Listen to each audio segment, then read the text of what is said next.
John, wake up. What is it? Next door, I heard a scream. Stay here. I'll go check it out. John?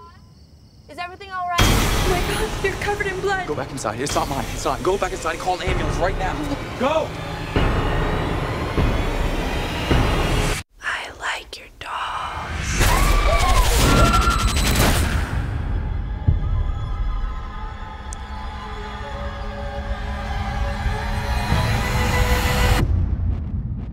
You survived. You don't come out the other side of something like this weaker. What is there left to be scared of? This is the last of them. How did that get in there? I swear I threw it out. Things must have got mixed up. There, she fits right in. Come to mommy, come to mommy.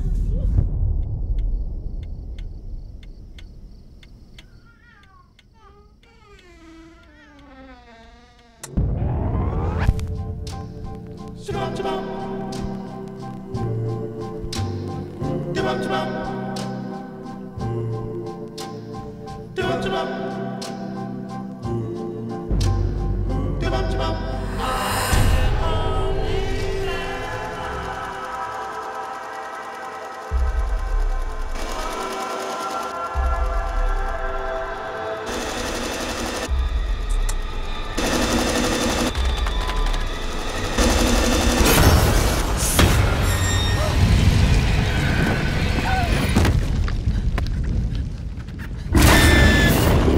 There are things happening that I can't explain. We should talk to someone.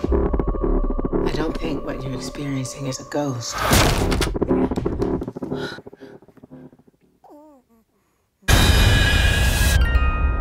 Sometimes demons can attach themselves to objects. What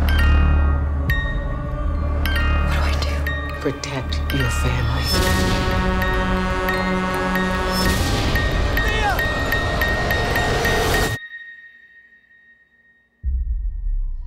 Who are you?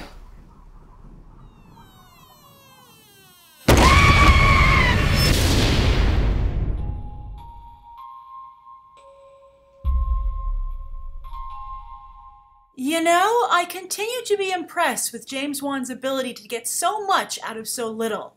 The budgets on these horror films are so small, but yet he's so effective with practical special effects. For instance, that shot at the end where the little girl, they speed it up and she's running towards the door, and then it jump cuts to her adult version. I mean, that's very effective, but very cheap to do, and it's, I believe, an in-camera special effect, something Edgar Wright perfected on Attack the Block and The World's End. And it's just really admirable, especially today when people rely so heavily on visual effects via computer. But we're seeing, I think, a real backlash to that. It's even going into Star Wars. Rian Johnson was talking about that recently, a backlash to computer special effects and wanting to go back to practical and in-camera effects. And I think that's what's so charming about James Wan's horror films. But that said, I think he's maybe double dipping a little bit too much, and I think creatively he isn't as ambitious as he is technically. For instance, the woman in the white robe reminds me a lot of Insidious. So that's not even the same franchise. I mean, it's a James Wan film, so I guess you could say he's a franchise in and of himself. But at the same time, you can't really mix and match The Conjuring and Insidious unless this is all supposed to be one horror, the same horror cinematic universe. I guess that's one way you could go, but I think a lack of clear delineation could hurt these films as they try to progress. I'm much more excited about the actual sequel to The Conjuring, which is coming out in summer 2015. That's going to go to England, and it's going to pick up again with the Warrens. I think that's something I'm a little bit more interested in this. This seems very standard to me. Same kind of scares, as I said, repeated scares.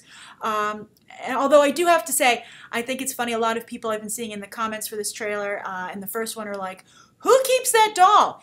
I guess they said they tried to throw it away, but keep trying. I mean, it's clearly a weird, evil doll. I mean, even just looking at it, you'd be like, I don't think we should have that in the house. But I guess, again, if these people were smart, there'd be no movie. But the best horror movies are when people don't have a choice. For instance, in the Conjuring, they really couldn't leave. There was also the problem they couldn't afford to leave at first. Very real reasons for staying. When people have silly, stupid reasons, it takes you out of the movie just a little bit.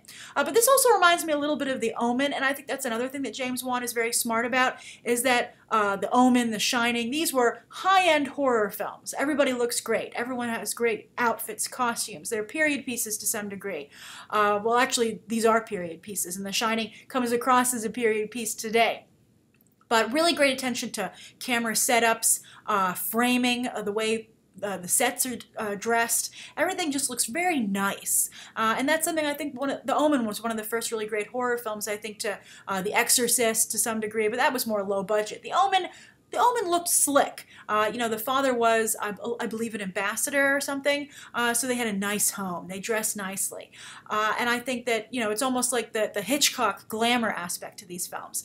And I think that it's very smart of Wan to apply that here to his horror films. And I think that's the saving grace of this. A lot of the similar things we're used to seeing, but it seems fresh because it's not like your typical teens in a summer home horror film, which has been the standard for so long.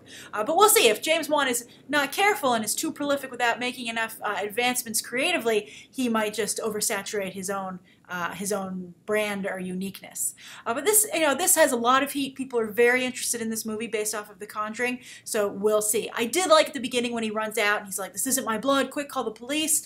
I mean, that was really well done and exciting. So this looks good to me, and James Wan continues to be the only horror films that I will see because I can trust him not to go for gore and gross out. I think, you know, I much prefer this kind of, you know, elegant horror, you know, something like The Others, etc. But this is a happy medium. It has enough blood and scares to satisfy the horror crowd, but while being mainstream and glamorous enough to bring in those non-hardcore horror fans, which is why I think he's enjoying so much success at the box office. So what do you think? Can you get past the ridiculousness of keeping this doll? What do you think? Does the set design and the costumes, does that make a difference to you? Or would you just be just as happy with Annabelle terrorizing a bunch of teenagers in a lake house as is the norm? And what do you think makes James Wan stand out as a horror auteur? Why do you think he finds so much success? How is he different from all the rest? Write your thoughts down below. Thank you so much for tuning into my trailer review, and you can check out some more episodes right now.